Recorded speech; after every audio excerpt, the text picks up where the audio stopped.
Well, I mean, hopefully a great crowd. I think that's the biggest thing. I think we're going to get an opportunity to get a record crowd, which would be incredible. So, I think our supporters throughout the course of my time here have been brilliant. They've always stepped up, and I think again in this particular game we've had sort of record sales early on in the week, and that's continued. So we're really excited and really looking forward to Saturday's game.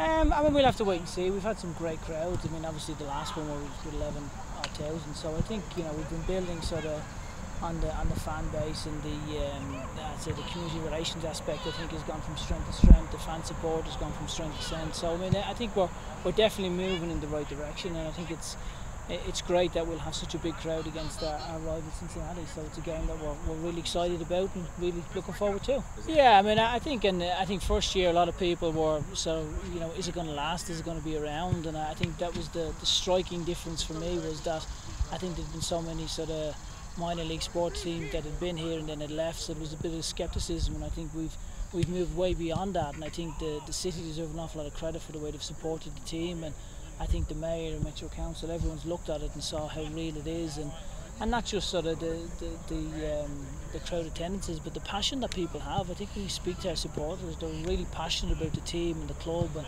I think there's a real excitement and there's a real I would say a real affiliation building between the people and the club, which I think is, in essence, that's what you're striving for. Great question. I mean, I think for us, we felt as if we played well in the game. I think, again, individual errors perhaps play a part in every game. I think that game it was very evident as it was last Saturday. So I think for us, it's trying to make sure we focus on the things we can control, play in the areas that we want to play in, and then not necessarily be influenced by the game and the emotional aspect of it, because there'll be a big crowd there. It's against a big rival. We need to stay mentally attuned to the game and focus on what we believe will allow us to go on and get success from the game. I mean, a loss, I think it shows a lot of character, it shows great spirit. I think when you get a game like you did last Saturday, it's very easy to feel very sorry for yourself, because you go on and you dominate the game, and it's easy to come away and think, oh well, woe is me, and that's something that I think we've spoken to the guys about, to make sure that we don't actually do that, that we go and we focus on what we can control and what we need to, and get the same level of performance, and just maybe mentally be a little bit more attuned to certain aspects that Cincinnati will try to do against us. And everyone's desperate to play. I think that's where, for me, it becomes a challenge, because you've got a lot of guys that maybe are covering knocks and niggles, and they're so desperate to play. You say, how is it? Oh, it's great. Yeah, it's fine. And you're like, well, is it really, or is it because you're desperate to play? And I think that again speaks volumes about our guys' character, that they want to push through the pain barrier, and they all want to be available, they all want to play, which is fantastic. And I think that's where I need to step in and try and use a little bit of my experience, because we've got a lot of games coming up as well. We go, after Cincy, we go 3-7, and then later on that month we go 5-15. So there's a lot of games coming up, and we need to be mindful long term as well as short term.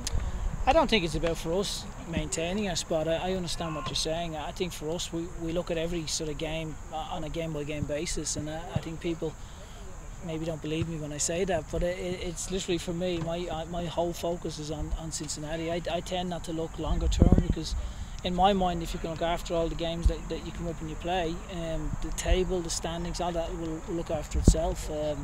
We're aware of, obviously, the standings, but it's not something that I sit and think, oh well, we need to do this or we need to do that. I mean, for me, our focus needs to be on Cincinnati, making sure we get the same level of performance and just mentally be a little bit more tuned in. I think that's the biggest aspect of this weekend. It's trying to make sure that you balance the emotional aspect and mentally you're on point, because we've got really good players. We've got great belief in the players, and I just felt last week that our performance perhaps deserved a little bit more, but again, we played a role in our own downfall.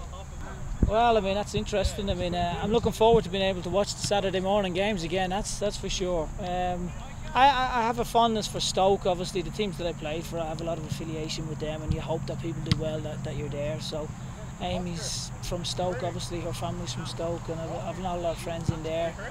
Tony's obviously manager of West Brom. I hope they do well. Burnley, smashing clubs. So all the teams I've played for, I hope that they go on and do great things, because there's really good people at all those clubs. So that tends to be where I look. But again, I think, especially in season, I enjoy watching the games. But my focus is always on LouCity and what we need to do and how we can best get results.